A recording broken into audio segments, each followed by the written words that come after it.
Tuhan sertamu. Inilah Injil suci menurut Matius.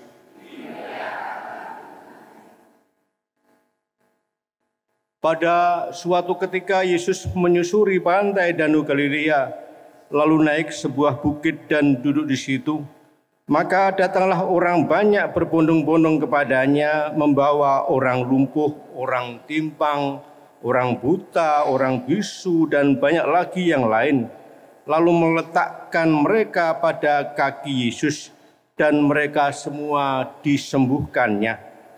Maka takjublah orang banyak itu melihat orang bisu berkata-kata, orang timpang sembuh, orang lumpuh berjalan, orang buta melihat, dan mereka memuliakan Allah Israel. Lalu Yesus memanggil murid-muridnya dan berkata, hatiku tergerak oleh belas kasihan kepada orang banyak ini. Sudah 3 hari mereka mengikuti aku, dan mereka tidak mempunyai makanan. Aku tidak mau menyuruh mereka pulang dengan lapar. Nanti mereka pingsan di jalan. Para murid menyaut, bagaimana mungkin di tempat sunyi ini kita mendapat roti untuk mengenyangkan orang banyak yang begitu besar jumlahnya? Kata Yesus kepada mereka, berapa roti ada padamu? 7, jawab mereka. Dan ada juga beberapa ikan kecil. Yesus lalu menyuruh orang banyak itu duduk di tanah. Sesudah itu ia mengambil ke-7 roti dan ikan-ikan itu. Ia mengucap syukur, membagi-bagi roti itu dan memberikannya kepada para murid. Lalu para murid membagikannya kepada orang banyak. Mereka semuanya makan sampai kenyang. Kemudian potongan-potongan roti yang sisa dikumpulkan, 7 bakul penuh. Demikianlah sabda Tuhan. Terpujilah.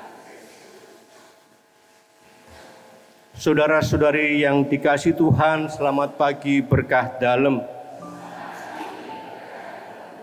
Dalam suatu pelayanan ke stasi, ke daerah Trans, setiap kali saya lewat, saya melihat ada sebuah keluarga dengan anak-anaknya, orang miskin.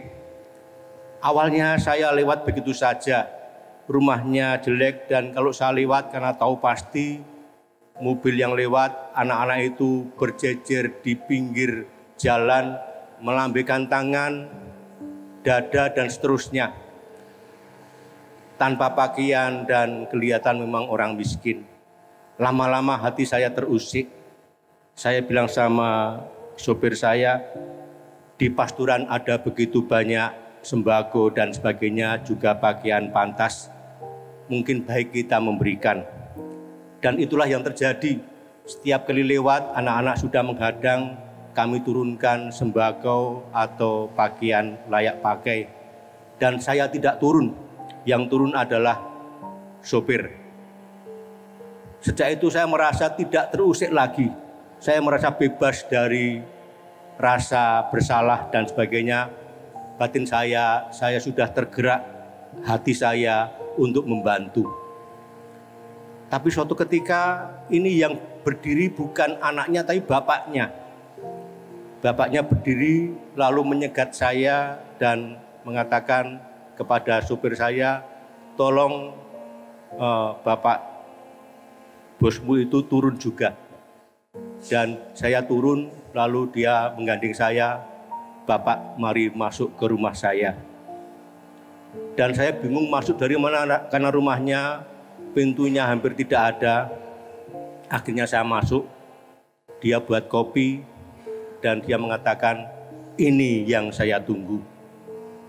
Saya senang dibantu, terima kasih. Tetapi jauh lebih senang kita duduk, ngopi, syukur bisa makan bersama. Ini jauh lebih saya butuhkan. Saya merasa tertampar karena apa yang saya alami ini. Awalnya saya merasa sungguh saya sudah membantu orang, tapi ternyata orang jauh lebih membutuhkan penerimaan, penghargaan, sapaan, dan seterusnya. Saya tidak sedang merendahkan bantuan sosial, tetapi kalau tidak disertai dengan hati, maka kita tergerak oleh belas kasihan yang palsu. Kita boleh membantu dan mungkin harus membantu, tapi jangan hanya secara fisik seperti Yesus. Dia menyembuhkan orang sakit, dia mengenyangkan orang, tapi dia juga punya hati terhadap sesamanya. Kadang-kadang kita mudah terjebak seperti yang saya alami, membantu tetapi hanya materi saja, sementara hati kita mungkin jauh dari itu semua. Maka kata-kata menarik, tergerak oleh belas kasihan. Dalam bahasa lain, misericordia. Cordis itu artinya hati. Hatinya tergerak. Bukan hanya soal fisik, tetapi juga hati dalam arti punya hati terhadap sesama kita, menghargai, menghormati, memanusiakan, dan seterusnya. Tuhan memberkati.